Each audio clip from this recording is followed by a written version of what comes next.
This first hour, we're asking, is it still a charge too far? Guests debate the new plan to tackle Cambridge congestion. Joining me, Sylvia Barrett from the Campaign for Better Transport, local business owner Neil Mackay, and Anthony Painter of Cambridgeshire Parents for Sustainable Travel. We'll also hear from the Cambridgeshire public. Is it still a charge too far? Question we're asking. At BBC Radio Cambridgeshire. So, to today's subject for discussion in the first hour of the show, it's now been a few days since the Greater Cambridge Partnership, which is hoping to bring in a congestion charge for drivers in the city, has published a revised set of proposals. Initially, they were suggesting a £5 charge for car drivers within the city to apply every weekday between 7 in the morning and 7 at night. The new package has reduced the operating hours to 3 hours in the morning and 3 hours in the evening. It's also introduced 50% discounts for people on low incomes and exemptions for some hospital staff and patients. And drivers will be able to apply for 53 days a year. But it's all quite complicated, and it will take a lot of administration. So we're going to talk about it over the next hour. Joining us this morning in the studio is Neil Mackay, owner of Mackay's, the hardware store on East Road in Cambridge. Hello, Neil. Morning, Chris. Just tell us what you're wearing. I'm wearing my No Congestion Charge T-shirt, which is getting spread about all over the town. So you have had that for a while. You're still wearing it despite the revised proposals? We have, and we're already preparing for a third march. We've already had two very successful marches and rally on Parker Space. So the revised ideas have not changed your mind? Absolutely. Not one iota? Not one iota. Why It not? is ludicrous. Why not? Absolutely crazy. Because basically what they'll be doing is moving any perceived congestion. There's not that much now, but the perceived congestion will be moved into all of the lorries will be concentrated into a 5-hour section. They'll be rushing to get their deliveries done in the middle of the day. Absolutely ludicrous. Okay. And equally as well, Chris, the car drivers will be looking to rush out of the zone or get out of the zone as the time zone arrives. This is going to be absolutely madness. It will create more congestion. That's Neil Mackay's view. Anthony Painter is on the line from Cambridgeshire Parents for Sustainable Travel. Hello, Anthony. Good morning. What do you think of the revised ideas?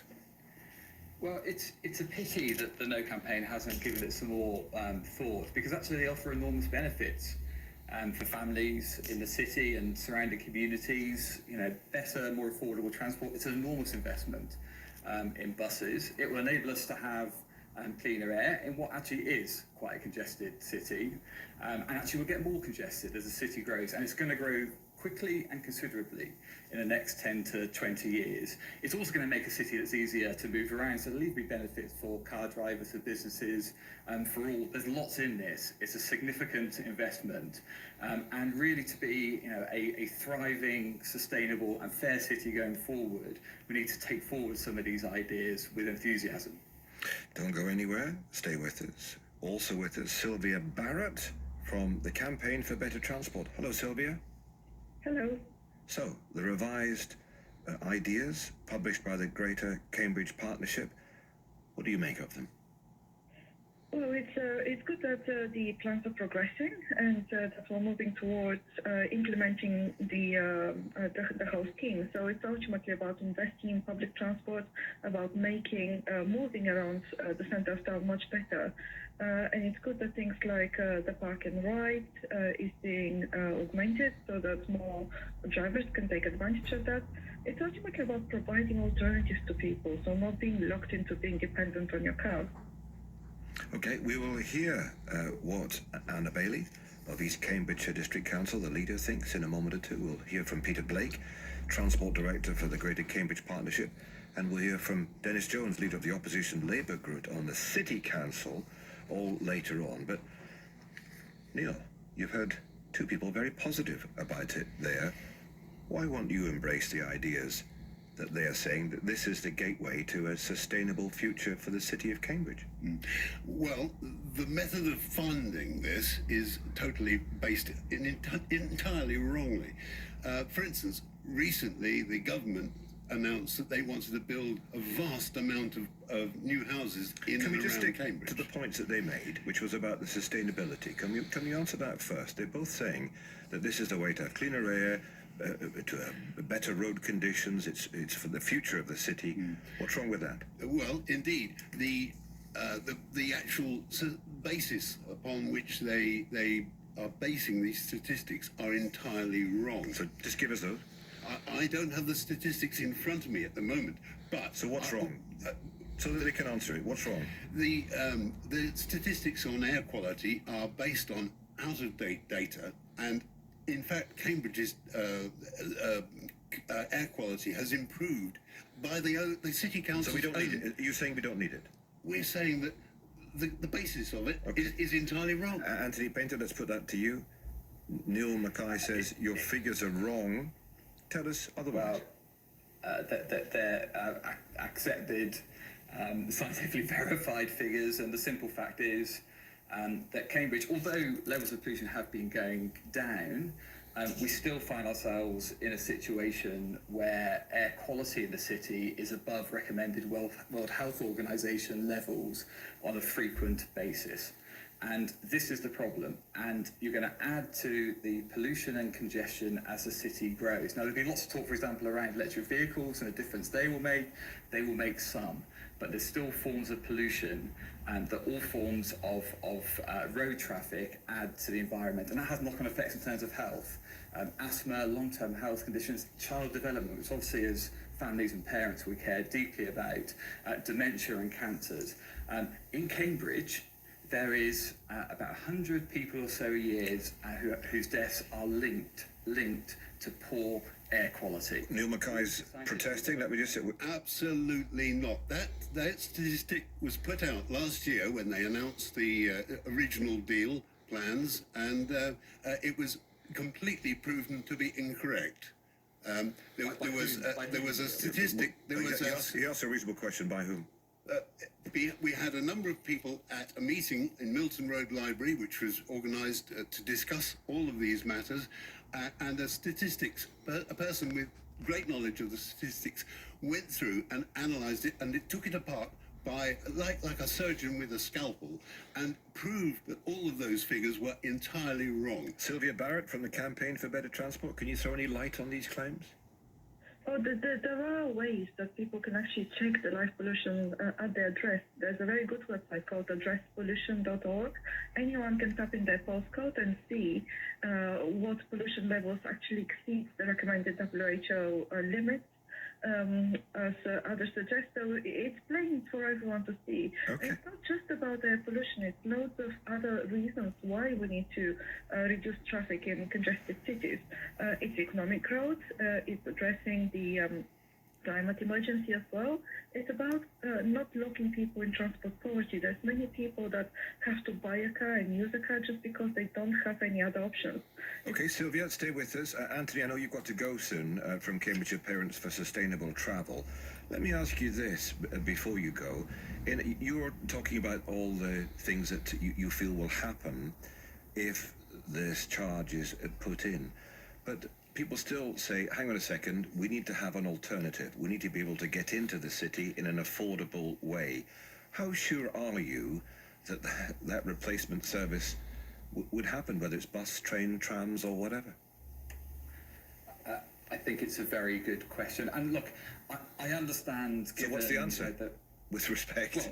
Well, the answer is that the commitment, as I understand it, is to begin to put the improved bus fleet, bus services in place within a year from now, if it's agreed. So, the county councillors of the future, the people of Cambridge and the surrounding communities will be able to see the benefits before any congestion levy is introduced. So, okay, can I just ask you? Can I ask you another? Really important. Okay, can I ask you another question? And that is, why do we need to charge on one hand to have a transport improvement on the other hand that surely we're already paying for in our taxes, aren't we? Well, we could certainly argue that, and I think I'd probably agree with you. I think we should definitely get more central government investment, particularly given that we're a growing city, and I'd love to see that, and I'd argue passionate for it. But the reality of the situation we face is that we have to make choices locally for ensuring that we enable people to have a wide range of affordable options. The charge basically opens up choices for all. And there are exemptions, there are free vouchers, so the cost is spread. People can think about how they travel in order so they don't incur the charge, and the benefit of that is others get to use better public transport and better roads. It's basically a system that works for all. Okay. We just need to think about how we travel and use those choices as best we can to fit our own circumstances. Works for all. I think some people might question that, but Anthony Painter, thank you so much for joining us. I know we've got to let him go. Cambridge Parents for Sustainable Travel, but Neil's staying with us, Sylvia's staying with us, and we've got those other people to hear from. Love to hear from you as well. BBC Radio Cambridgeshire. Chris.Mann at bbc.co.uk. Is it still a charge too far? We've heard the alternative plans for Cambridge, this congestion charge for drivers in the city. Is it still a charge too far? George in Cambridge says there's a law in place in the city centre now that says no vehicle can unload between 10 in the morning and 4 o'clock if the charge is put in place. What will happen to that? Interesting question, George. We'll try and get an answer on that. 08000 85 95 96 is the telephone number. Give us a call. Let's hear your views. Are you persuaded by the arguments you've heard? Do you think they've made enough changes to the plan? Okay, let's check the travel. Meeple. Questions coming in thick and fast. Somebody's messaged to say, will John Lewis pull out of the Cambridge city centre with the revised congestion charge? They stated previously they would leave the Grand Arcade if it was implemented. Yeah, there are big concerns about what would happen with business. And we've been out talking to some people who don't live in Cambridge, who live on the outskirts or a bit further away, asking them if a congestion charge would change their mind about coming to shop in Cambridge. And we'll hear that a little bit later on. But let's hear some other opinions. So Anna Bailey, Councillor Anna Bailey, is the Conservative leader of East Cambridgeshire District Council. And she had this to say to Dottie on our breakfast show yesterday about the revised plans. The people have said no to congestion charging. I don't know what the local politicians who aren't even prepared to front up these proposals, I don't know what they're thinking. 24,000 people, biggest ever consultation. The people said clearly no to congestion charging, and the politicians need to listen. We need to go back to the drawing board. Residents in East Cambridgeshire are expected to pay the £5 congestion charge to raise, it's going to cost £20 million a year to run it, to raise £26 million supposedly for buses. And if people think that, they're going to bring these changes in and not fiddle with them later, that's just never going to happen. They'll start with 7 in the morning till 10 in the morning, 3 till 6 in the afternoon. We all know that is going to change over time, and that they'll be saying, we have to increase the time of the charge. So a big no there from Anna Bailey, who leads East Cambridgeshire District Council. But somebody who's proposing it is Peter Blake, Transport Director for the Greater Cambridge Partnership. We're looking at reducing those charging hours from 12 hours a day to 6, but focusing on the peak times. The peak times where those buses that we're talking about get stuck in jams. And the environment is not great. It's not great for anybody. It's not great if you're sat in the traffic, let alone the residents and communities who have to put up with that. And so what we've done is we've modified the scheme. So it's mainly Cambridge is the conversation today, but it has been looked at in other places. Peterborough, though, will not impose a charge on motorists or using cars that don't meet emission standards, according to the leader of the city's Labour group. It comes as Peterborough's MP Paul Bristow is urging people to voice their opposition to any kind of low-emission road charging scheme being introduced. Councillor Dennis Jones, leader of the opposition Labour group on Peterborough City Council, says it won't happen. It has never, ever been discussed in the 5.5 years that I've been a councillor in Peterborough about imposing any kind of charge on Peterborough. It hasn't happened. It isn't happening. It will not happen. So let's get reaction from our guests, our remaining guests, about these proposals and those opinions. Sylvia Barrett from the Campaign for Better Transport, Peterborough, saying, never, not here. What do you make of that? So I think that all options need to be on the table for sort of making people more aware of how they travel and the impact of everyone's journeys on our health, on the environment, on road safety. So it's about providing people with alternatives where they have them. So there are currently lots of people that make journeys that could possibly be made in other ways. Lots of people, when they have a car, they just fall into the habit of using it regardless of whether they can walk or take the bus. So give me examples. Give me examples of those you're thinking of, Sylvia, please. Well, an example is if you need to go to the shop and it's within walking distance, but you automatically use the car. There's actually lots of evidence that people who walk to a shopping centre. So how is that? You're talking about if you're talking about a congestion charge, that's not and people walking to the shops. That's not going to affect the Cambridge situation, is it? You think people will walk into Cambridge rather than driving from villages outside? There is the park and ride service, isn't there? So that people will have the option to drive to those park and ride centres and then take the shuttle buses. Give me some other examples where you think people will change their minds because of all of this, please. Or there might be children going to secondary school who might be able to cycle instead because the roads are quieter. There might be people who are able to, take the bus to work instead of driving necessarily. Okay. There will be individual examples. Do you have surveys or research to back this up, or is this just ideas that you have based on thoughts? I mean, do you have a specific people or research to back this up? Yes, there is lots of research that people actually quieter, healthier streets are better for the economy and for businesses. So people who arrive by bus or walking or cycling actually spend more in shops. There's lots of research to back that up. For Cambridge, is there, Sylvia? For Cambridge? It's national research, so I'm not sure exactly. Which research and where? About the Living Street, so it's research called the Pedestrian Pound, about people who actually spend more in the shops. Well, let's put that to Neil Mackay. The weight of evidence, according to Sylvia Barrett, and also Anthony Painter, shows that people are better off, they're healthier, they would get out of their tin cans and walk or cycle, and they'll actually spend more money in this new world. Hardly. I mean, there's an awful lot of businesses around Cambridge which they rely upon people being able to use a car.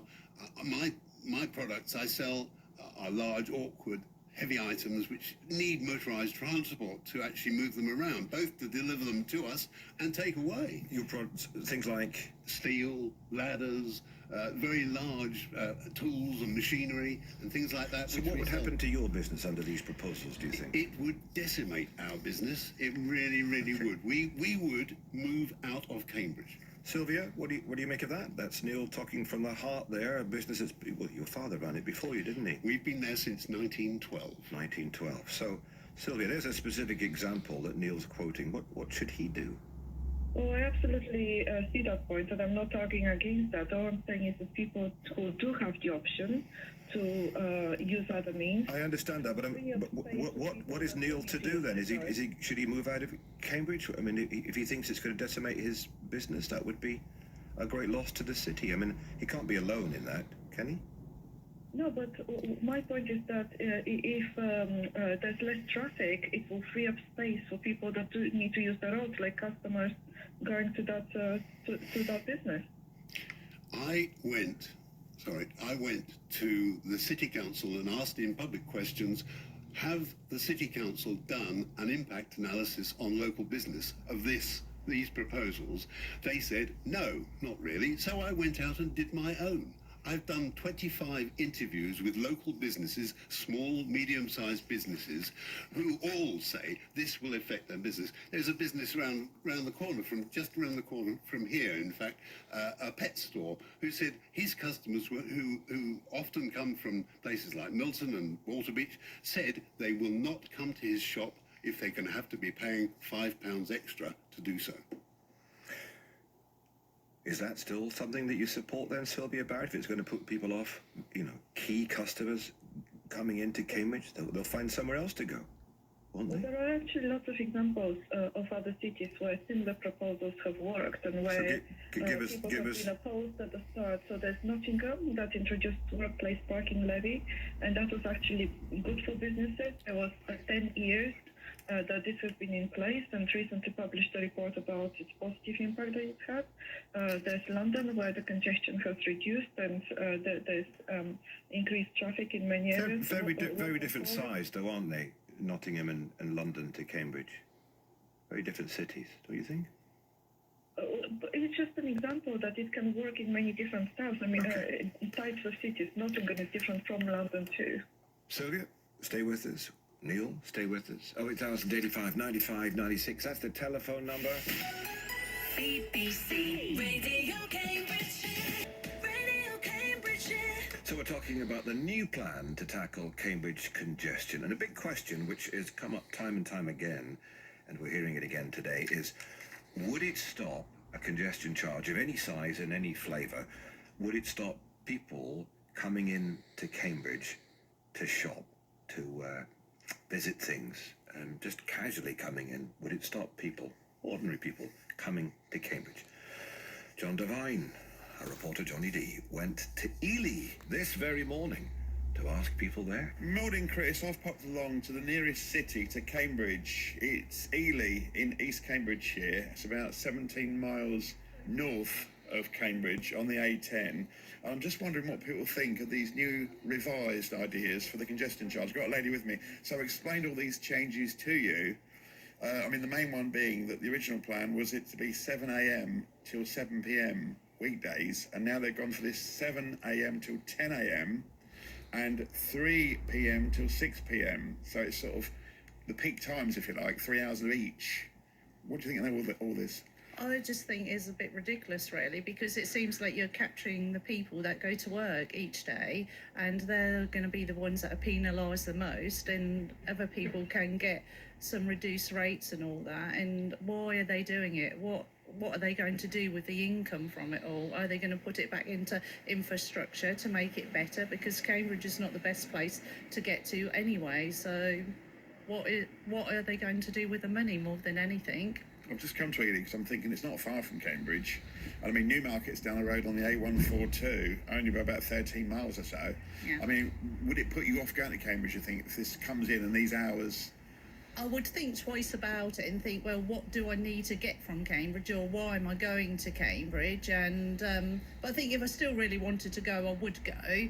But you'd think it's just going to be so much more expensive, isn't it? So Because you're not from Ely yourself, are you? No, I'm from Wimbledon. So you're near March, that way, aren't near you? March. So Finland. yeah. So I would go to I would perhaps drive to Ely, because the train's cheaper from Ely to Cambridge than what it is March. So I'd most probably do that one myself. Do you So think it might generally put off people like from Fenland area going to Cambridge? oh yeah, definitely, yeah. Because you've got like Peterborough's closer to March. Yeah, but and Peterborough Fenland. hasn't actually got a lot there anymore, because it's not got John Lewis or anything. So if someone actually wanted to go there for shopping, you'd have to go to Cambridge, because Peterborough hasn't got enough to offer now.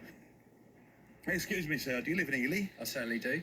Are you in Cambridge much these days? Every couple of weeks or so. Oh, right. What do you go for? Can I ask you? A bit of retail, see some friends, that sort of thing. Okay. What about this congestion charge? You must know all about it. I think that's a terrible idea, to be honest with you. Do you? Yeah, I really do. I think it'll put people off going. Yeah. You think it will? Yeah, I think it will. It'll put me off going, I think. Yeah. What would be your alternatives, though? Like for retail, for instance, where could you go? Like Newmarket, would that be interesting or not? It's not comparable, really. You wouldn't. Newmarket's not a destination for me for that reason. There's such a variety in Cambridge. Would you ever go to Peterborough? Is that too far? I don't like Peterborough. I do like Bury St Edmunds, but my preference would be Cambridge. It's that bit closer, and there's more to do. There's more to see. I might make your day now, because they've tweaked the congestion charge plans a bit, because it was originally going to be 7 a.m. till 7 p.m. weekdays. Okay. Now it's going to be peak times, 7 a.m. till 10 a.m. and 3 p.m. till 6 p.m. So 6 hours over 2 periods, if you like. Better? Well, a couple of thoughts on that. I think probably you're penalising people that are commuting into the city, which I think's To work? yeah. and you're going to create your own congestion time. People are going to bundle in between those hours, aren't they? So I'm with you now. So, I don't think it's going the to gates solve. to Cambridge are going to be bulging. Yeah, I don't between think, 11 a.m. and 1 p.m. I don't think it solves an issue, to be honest with you. If you're going to call it a congestion charging, you're going to create a time where more people are going to go in. You're just creating more congestion over a linear amount of time, aren't you? Yeah. It's going to be all day as opposed to just peak times, I would have thought. Yeah. No point in, is there? No, not really not. So you'd rather see it not coming at all, really? No. I think, to be honest, got to change, though, with all the pollution and all the traffic build-up and that city not designed for... Yeah, but there needs to be a balance, doesn't there? There needs to be a balance. So I think motorists are taxed enough as it is. There's you have to pay for... I don't know if you know how much parking in Cambridge is. It's ridiculous. I'm only there for a few hours at a time because I don't want to pay an arm and a leg, you know? And I know it gets... Park and ride any good? It's a bit hit and miss. They occasionally shut park and ride for God knows what reason. So it's tricky. Well, I don't know. I pay for my own vehicle. I want to use my own vehicle. I don't want to get halfway to my destination, then use public transport. I might as well just use it for the whole lot. But if I've paid for it already, maintaining a car, etc., I want to use the damn thing. Really interesting, isn't it? That's John Devine this morning talking to people in Ely about would they still come to Cambridge if there was a congestion charge. All pretty much against it. Loads of your views to read out. I'll do that in a moment or two and hear more from our two panellists after this. Well, the Greater Cambridge Partnership hasn't turned around on their plans to charge. And that's what we're talking about this hour. It's a subject we'll return to on Wednesday. We've had no one from that organisation, the Greater Cambridge Partnership, today, but they will be with us next Wednesday, I can tell you. 10 o'clock next Wednesday, we'll return to that subject. It's a big meeting day. I can recommend the Cambridge Independent to you today. Front page is peak time congestion charging the answer. Gemma Gardner, their news editor, writing, has a couple of pages inside as well, talking to all including my guest here, Neil Mackay, talking to lots of people. It is, it's a big subject right now for lots of places, but certainly being tackled in Cambridge. We heard there from John Devine in Ely, and just let's go back to our guest, Sylvia Barrett from the Campaign for Better Transport. Those ideas not meeting with the approval of people who live in Ely, I don't think there was much hope for your ideas there from those people, just saying, no, we wouldn't come to Cambridge, and saying that it wouldn't work, the scheme. How do you feel having heard that? Well, I thought it was very interesting. The First Lady actually did say that she would take the train, and that the train to Cambridge was cheaper than in the other direction. And the second gentleman did say that he only comes to Cambridge about every 2 weeks. And there are 50 days that drivers can drive for free. So actually many drivers... That's local drivers, I think. Local drivers, not for people in Ely. Yeah, that wouldn't apply to people that are coming from elsewhere, Sylvia.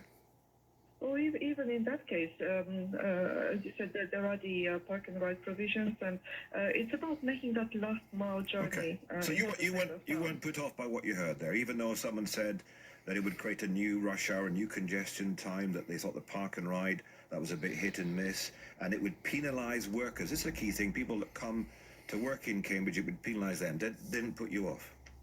I just think that the proposals make sense and they will be made to work. And if you ask people now, of course, they will have doubts and they might sort of think, oh, no, thank you. But when they are actually implemented, people will find ways and the situation actually will be better. Sylvia Barrett, thank you so much from the Campaign for Better Transport. Neil Mackay, what did you think hearing those views? Well, I know exactly what their views were going to be before they said it. But I actually, when I went and spoke to local businessmen, they actually said they were going to be moving to Ely, so that the movement would be the other way. Two of the people in the market square, and I spoke to a person running a stall on Burley Street who said he was looking actively at Ely because it was a thriving place where there's free parking and free access, and it's going really, really well. So let's look at some of the opinions that people have messaged into us. Someone saying, I live in Ely and I have two views on the charges. Recently, the way people to get a prescription or talk to a doctor has moved online, and this is a negative effect on the elderly that are not tech savvy. I'm sure this will keep these people out of the city and cause even more confusion. For myself, I avoid Cambridge at all costs. To the traffic in and out of Cambridge after the charge, I would most likely go through to do my shopping if it did help with traffic. People asking about various businesses that might pull out of the city if those charges went ahead. Simon in Chesterton, the inconvenience of using public transport is the reason you won't persuade people to ditch their cars. It will never happen. Donald in Huntingdon, we are 1% of the issue. What about all these larger countries? We're a tiny percent of the issue. It's those countries that need to change. He's talking about global warming, I think. Chris in Milton, my reasons...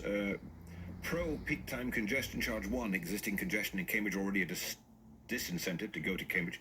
2, school holidays show that even a 7% reduction in peak traffic eases Cambridge congestion. 3, new developments in Waterbeach and Northstowe alone will increase traffic burden to Cambridge if not addressed. Peak time charging will hopefully nudge businesses to be more flexible with their working hours, and better public transport made the alternative to go to Cambridge much more attractive. And Carl in Peterborough says people just want us to go back to the horse and cart times. So, thank you all for your opinions.